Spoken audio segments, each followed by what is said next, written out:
Bismillahirrahmanirrahim. Assalamu alaikum, students. By the grace of Allah Almighty, we are again able to resume the second phase of our online classes. In this second phase, we are going to take start from the unit number 3, and the title of the story is Lingkaun Gorge by a Chinese writer, Tu Peng Cheng. And we have taken this story from the unit A Man Should Never Leave His Post. What is the significance of the title? Let me explain you. Lingkaun basically is the proper noun, is the name of the valley, name of the place. And what is gorge? Gorge means a deep, narrow passage having steepy rocks on both the sides. Specifically, we can say that it is a valley through which the river runs.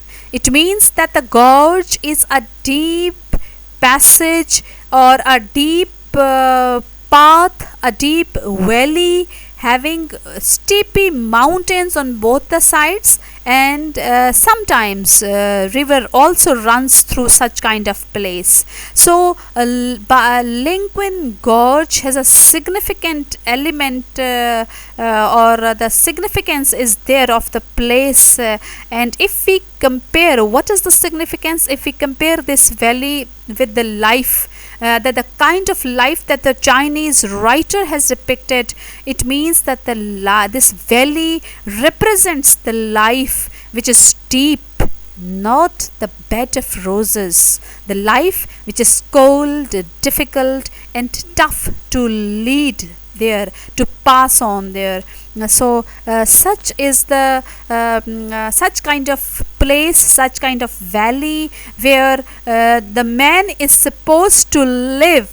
It becomes very much challenging for everyone to spend a successful life there. So this is the significant. Let me explain about the writer, about the author. The author Tu Peng Cheng is a Chinese writer, and he was grown up in a poor family. Being a poor person, he could easily understand the sufferings and the struggling life of such families. So the writer basically you can say that has gone through all kind of sufferings and such kind of hard and struggling life. So similarly, he has depicted his characters in a way that represents the poor life, represents the kind of life the poor people spend.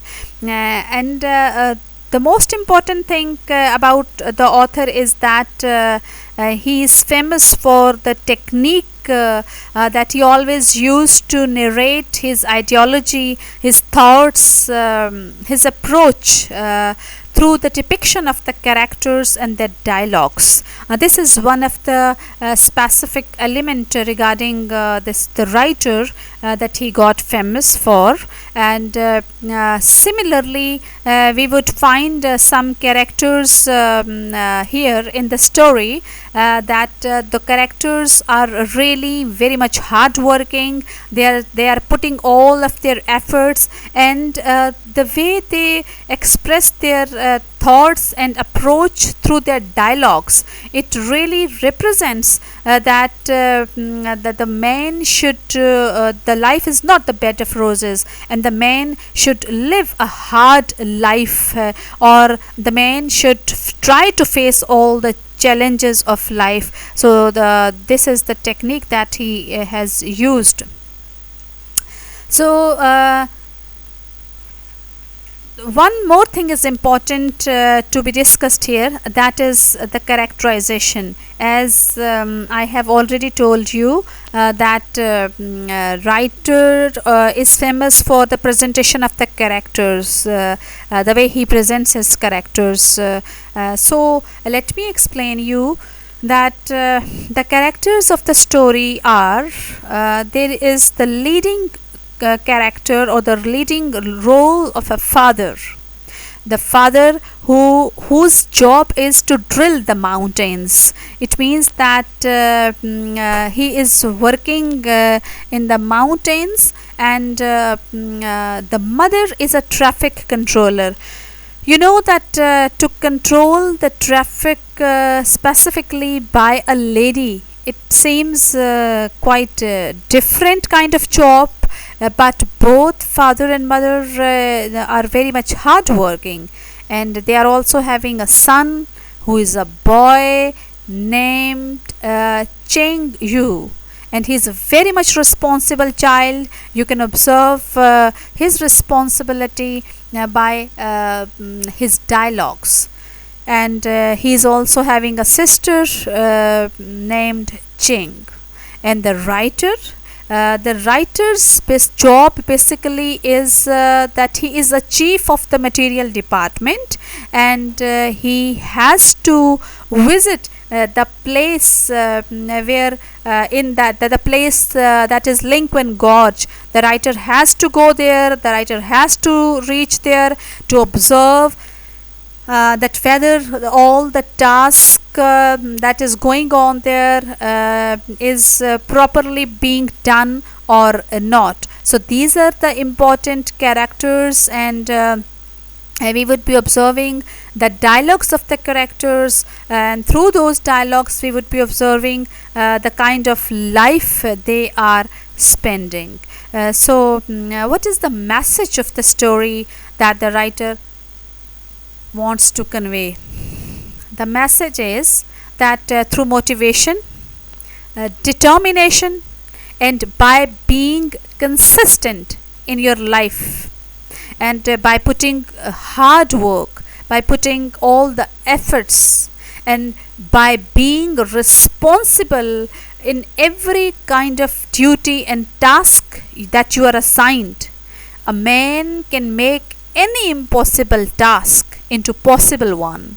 Means you can turn the tables, you can change the situation, you can make any impossible activity to possible one. That if the man is motivated, determined, and consistent in his life, and the most important is that responsible towards his duty, he can always lead a successful life, and he can face every kind of circumstances, or any kind of circumstances, and his survival does not become difficult. So this is the story, and by keeping this moral in the mind, we are going to take start. That is why the writer has taken this lesson from the title, "A Man Should Never Leave His Post." This is post here, and the post means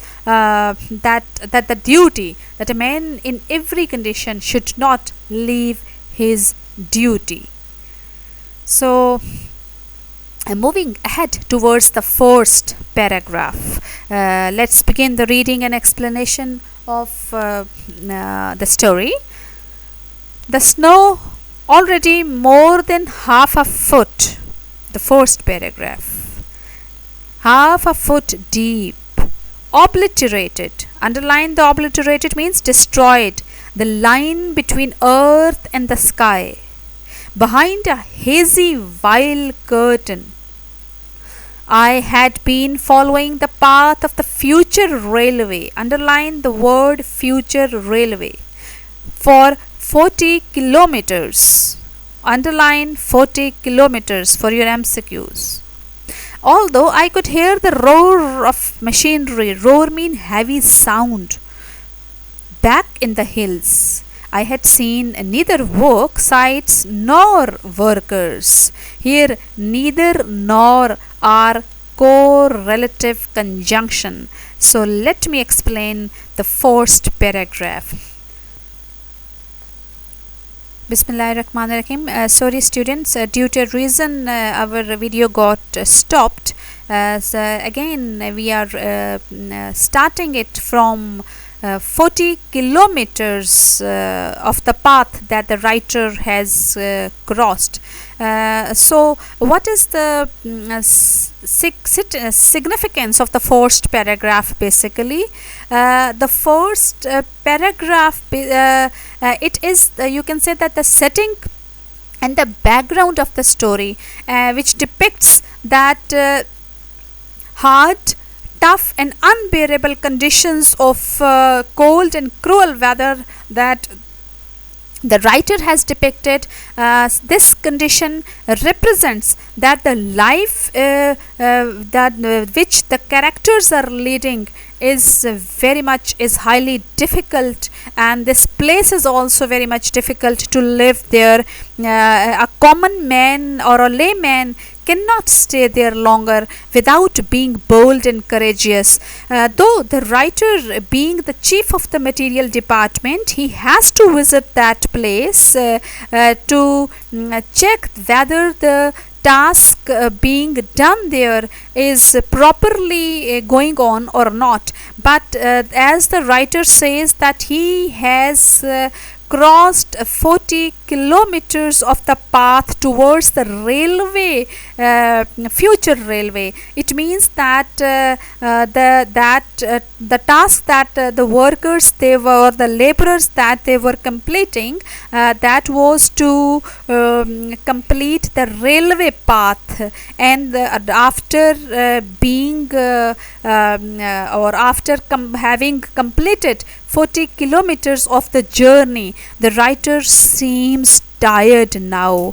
Though being the chief of the material department, he says, why is he looking tired? Because he says that the snow almost has covered a half foot of the snow has covered the whole of the earth, the whole of the area.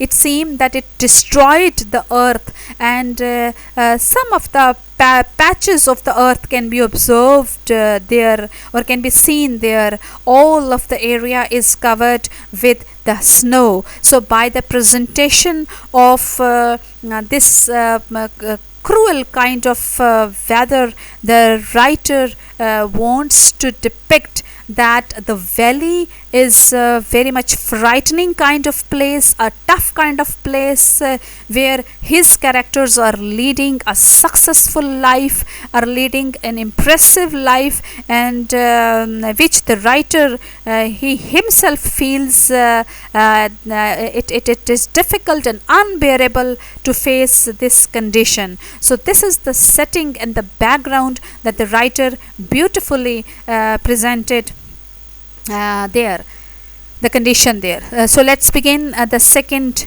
paragraph, that starts from entering Lingkaun Gorge.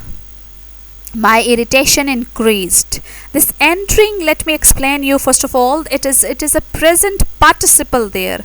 Why present participle and not the gerund? Because the continuation of an action is going on. Means while the writer was entering towards this valley, he observes something important, something significant. So whenever the continuation of an action is going on, this is always called present participle. It is not gerund. This ing is not working here as a noun.